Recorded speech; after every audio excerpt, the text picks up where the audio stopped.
a mund të ruhet identiteti i turizmit mes automatizimit dhe algoritmeve.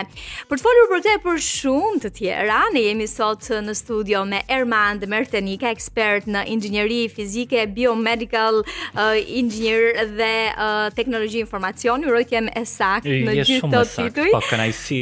Dhe besoj do të na ndihmosh shumë me këto 100 pyetje që kemi në listë. Përshëndetje Ada dhe kënaqësi që jam pranë ju si gjithmonë, domethënë në Premium Channel. Dhe faktikisht inteligjenca artificiale është një instrument ose një koncept që realisht po na çorodi gjithëve. Imagjino dhe ne inxhinierët.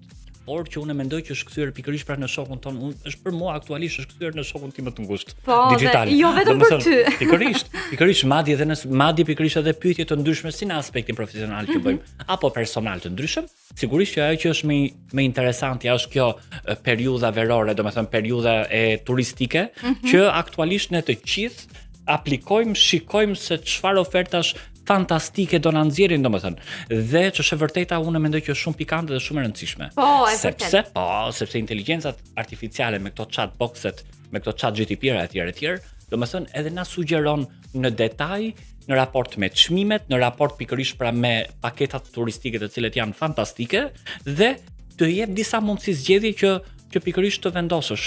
Kjo është gjë më interesante. Po, megjithse edhe në një farë mënyrë të largon pak nga realiteti për të ta prekim pas pak. Unë e përmenda që është kthyer nëse inteligjenca artificiale apo ChatGPT është kthyer në asistentin apo shokun ton më të ngushtë, agentin turistik më të ngushtë digital, atëherë pse jo? Domethënë mendoj që nuk është se na largon shumë më tepër na fut në atë botën e saj metaverse atraktive, për unë flas faktikisht në aspektin profesional, domethënë. Është shumë interesante. Unë i bëj edhe pyetje të çuditshme dhe më jep disa përgjigje që janë shumë pikante.